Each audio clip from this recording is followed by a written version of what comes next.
പുരാതന ഗ്രീസിൽ അയൺമാൻ ഉണർന്നാൽ എന്ത് സംഭവിക്കും?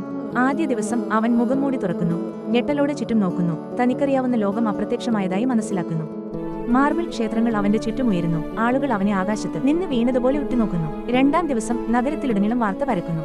ചിലർ അവനെ ഒരു രാക്ഷസൻ എന്ന് വിളിക്കുന്നു, മറ്റുള്ളവർ അവനെ ഒരു ദൈവം എന്ന് വിളിക്കുന്നു.